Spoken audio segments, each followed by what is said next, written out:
Hi guys! Welcome to Anything Adulting, a channel where we talk about life hacks, life in general, or anything adulting. So if you're interested, please keep on watching.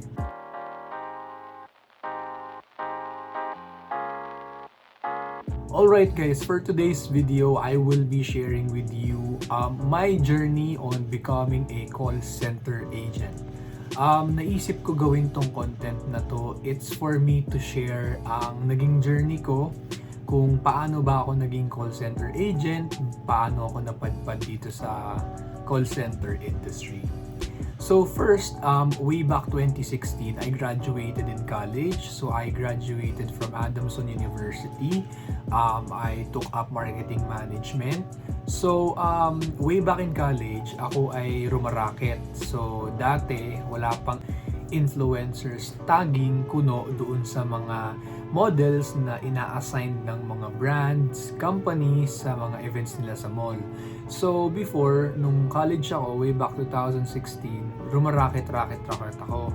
Tapos, after I graduated in college, what I did is, nagpahinga siguro muna ako ng mga 3 buwan since I find it interesting to do nothing.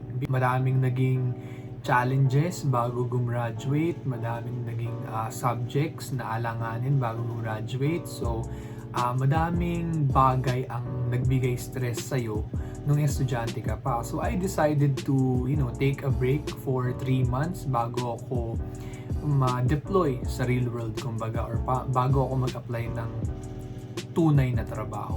Pero with that span of 3 months, I am doing events modeling, nakapag-ramp modeling ako sa XMS Convention Center with a certain brand, and may mga rackets din naman akong nakuha kahit papano for being a brand ambassador.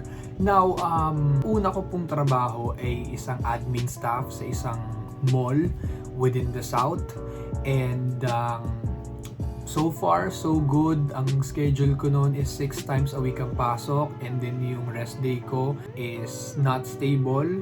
Isang rest day sa isang linggo, and sometimes mahaba yung pagitan bago sa susunod na rest day na makukuha ko. So, having that situation, I felt like, it's not for me. So, what I did is, fair enough, kinausap ko naman yung aking supervisor ko noon, and I was able to let her know na I felt like this is not for me, and I am not really the best option for them to regularize. It's because it's not something that I see myself doing in the long run, because in every situation na ginagawa ko, I make it a point na I do it for a long period of time. If I felt like something is not worth staying for, hindi talaga ako nag-i-stay. Now,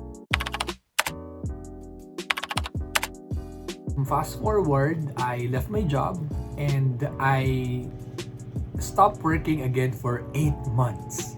Yes, totoo yun, 8 months po akong walang trabaho after my first job. So yung una kong trabaho, nagstay lang ako dun for 6 months. Syempre, fresh grad. I'm still learning my ways. I'm still identifying yung mga bagay na gusto ko pa talagang gawin. Yung mga bagay na, kumbaga, inaalam ko pa yung mundo noon ng mga panahon na yun. And besides, I'm just like younger then. But, dumaan yung 8 months. Sa 8 months naman na yun, hindi naman po ako tambay. Gumagawa pa rin naman ako ng mga rackets. And I am an aspiring cabin crew or flight attendant. So within that 8 months, I tried to apply to different airline companies to be a flight attendant. Luckily, sa isang airline company, nagtuloy-tuloy naman ako. However, pagdating dun sa exam, I failed. It's not something that I am ashamed sharing of. It's because it's normal kung sanay tayong makarinig ng success story ng mga taong who have been there, let's also normalize to hear if someone did not make it, and if someone is not able to pass through to a certain interview or stage of the process of being employed, being a cabin crew.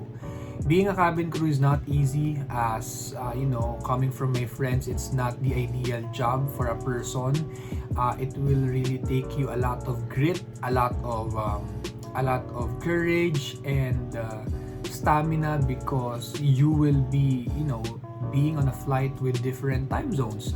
So with that being said, again, fast forward, rumakit ako, nag-aspiring cabin crew ako, pero dumating na ako sa point na I really want to have a stable job.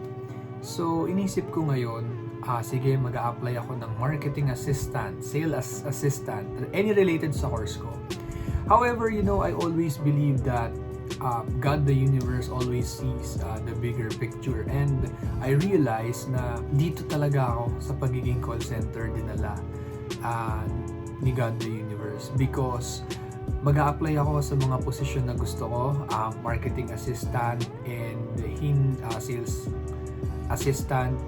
Hindi ko nakukuha yung trabaho. And if I can recall it back then, I am praying for a job na hindi ko iuuwi, na hindi gagawa ng stress sa akin sa bahay. Back then, wala pa akong idea sa call center and wala akong magandang narinig about being a call center agent. Kumbaga, before I was that person who criticized people being a call center. I was that person who receive an advice na wag ka mag-call center due to some sort of reasons. And it, created a fear in my head. That's why, nung ako'y nag-a-apply maging marketing assistant, sales assistant, dun sa mga company na pinag-applyan ko, I felt bad if I wasn't able to get the job. Kasi lagi akong, from, let's say, step 1 to 5, lagi akong nakakarating sa step 5. However, hindi na ako tinawagan pabalik, wala na akong feedback na narinig. So,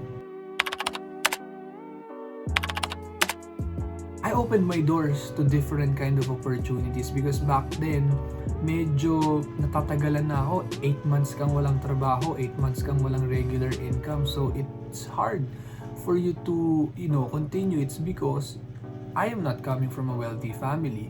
But to share with you guys my journey sa call center or sa BPO is, ang dami kong in-applyan na trabaho na back office, day shift. Pero once you get, to have the interview, it's an inbound or voice position sa call center. So, siguro mga 3 interviews ang napuntahan ko. Lagi akong step 1 to 5, pasado lahat. Pero hindi ako pumipirma ng job offer. Kasi uso sa call center, dun sa mga hindi nakakaalam, uso sa call center yung one-day processing, one-day hiring. Na as long as you got all of your documents, you will be hired and diretso ka na as being employed. And lagi silang may caravan of medical once you pass the process. But it took me, sa 3 call center na applyan ko, yung una, nag-step 1 to 5 din ako. Hindi ko na sinipot because I'm that afraid. And when I say that I am that afraid to be in a call center industry, it's because gabi ka magtatrabaho and I don't know the demand of the work. Based on the people who's talking to me before, toxic daw, very unhealthy lifestyle, a lot of adultery happening around you, and a lot of not good stuff. Pero again, dun sa 3 in-applyan ko, sa una kong in-applyan na company, step 1 to 5, hindi ko na sinipot yung job offering because I'm not yet that convinced, and I'm too afraid to be in a call center. I'm too afraid to be on it. I'm too afraid to be judged being a call center agent. That's why I did not sign the job offer. Do not get me wrong, I am not leaving or hindi ko masyadong pinaprioritize yung opinion ng iba. Pero ang gusto ko lang kasi sabihin, at back then, I'm young, I am just figuring things out, I don't know really what I want. That's why ang daming lumilito sa utak ko at that time. But the second application na na-applyan ko, ganun din. Ang sabi sa online posting is a day shift job, back office. But when again you enter the interview, it's a voice call center job. It's a graveyard shift. Now, ganun din, katulad sa aking unang company in-applyan, step 1 to 5 din ako, hindi ko rin ulit inatinan yung job offer na last stage for you to have your start date. Now, fast forward sa pangatlong kumpanya ko, I made this decision kasi every time that I show up for an interview, I have this thinking kasi na pinagkagastosan mo na ng pamasahe, andito ka na, nagpa-interview ka na, sayang kung hindi mo na itutuloy-tuloy, kumbaga kung hindi mo na isagad yung application process mo dun sa company. So what I did sa pangatlo kong attempt and sa pangatlong company na in-applyan ko na surprisingly, voice or inbound call ulit, receiving ka ng call and graveyard shift, I really, prayed and let the universe know na if this is not for me, let it happen. But if this is for me, let me pass all throughout again the steps, and that's my deciding point. So what happened, surprisingly, step 1 to 5, pasado ulit ako. So what I did is that, ito pa yung plot twist. So job offer na, pero hindi ko ulit siya pinirmahan after 1 month. So nagkaroon ako ng pag-iisip, humanap pa din ulit ako ng trabaho na pasok sa course na tinapos ko. Hindi ko talaga sila makuha-kuha. Hindi ko makuha-kuha yung trabaho. So it took me a month before pirmahan ko yung job offer. So since, again, back then, bata ka pa eh. So you have a lot of time. Even now, I'm not that old, pero I still have a lot of time to, try different careers. Pero back then, gusto mo na magkaroon ng regular income eh. So what I did after a month, sabi ko, it's worth to try, diba? It's worth to try to be a call center, and let's see if this is not for you. If this is not for you, you can just go ahead and again finish the 6 months duration of being regularized, and then you can just test the waters already. So what I did, I give it a go. Pinirmahan ko yung job offer, and the rest is history. And then I started working as a call center agent because mabalik lang din ako dun sa pag-uusap natin before, no?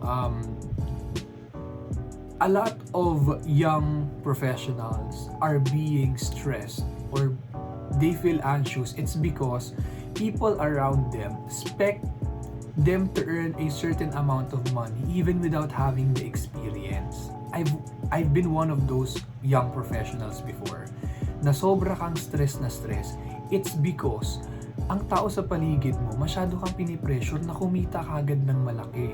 Pero back then, kung iisipin ko, wala pa akong experience, wala pa akong napapatunayan to let the employer know na these are the things that I have done, these are the things. Wala. This is all new to me.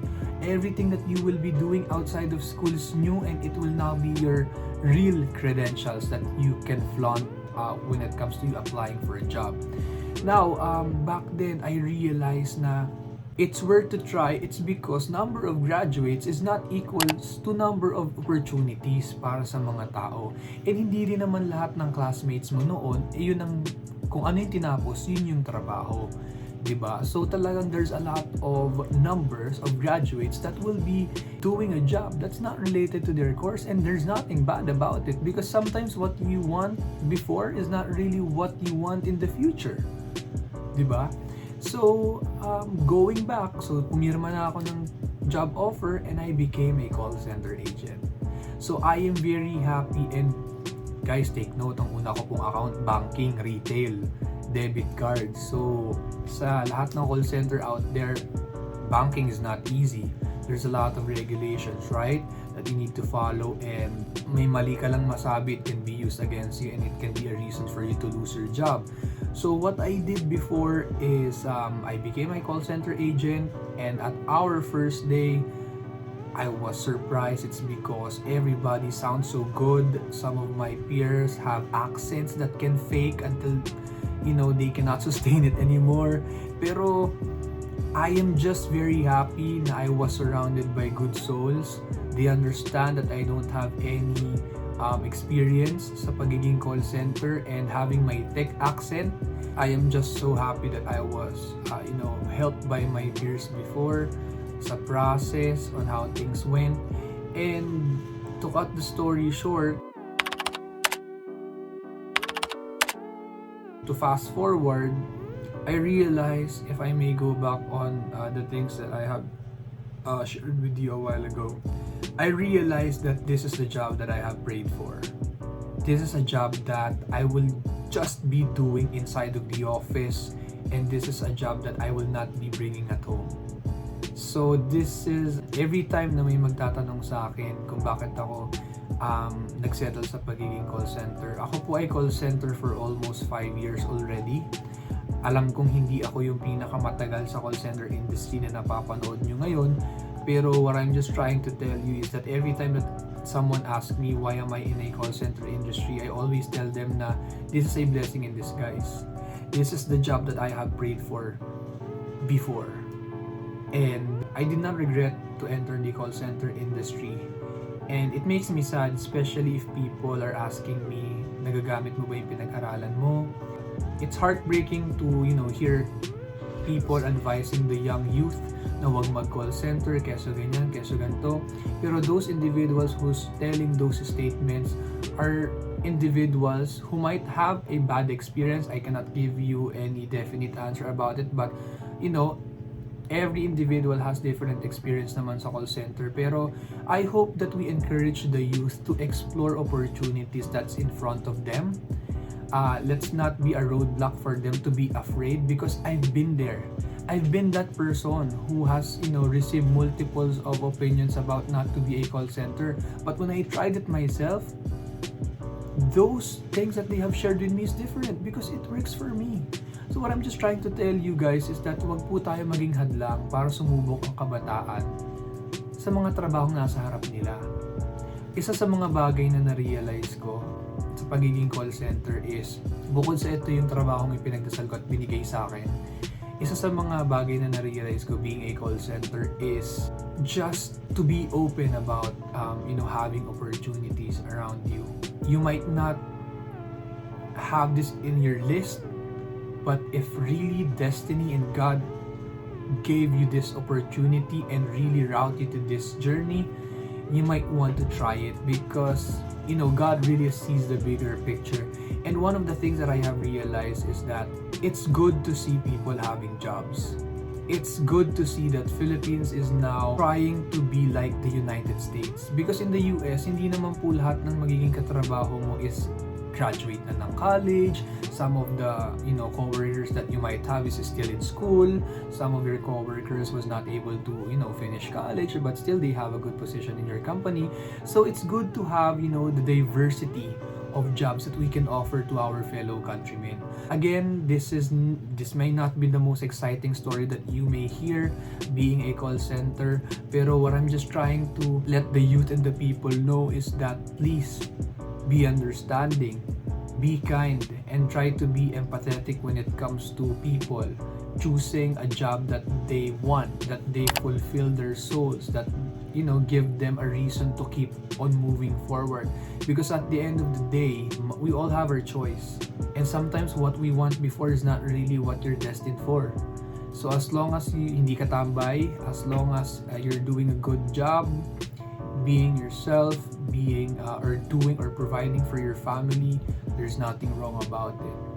Alright, so I hope this is just one of the I don't know if it's inspiring, pero this is just one of the call center stories that you might hear out there, and I hope that people will have an idea, or not just even an idea. I hope that people will understand and will have a knowledge that being a call center agent is not a bad thing. It doesn't make us any less than a person who's an engineer, who's an architect, or who's in the field of they graduated from. I'm just hoping that let's be understanding, let's be open about different job industries, and I hope that we'll be adults when it comes to having these conversations.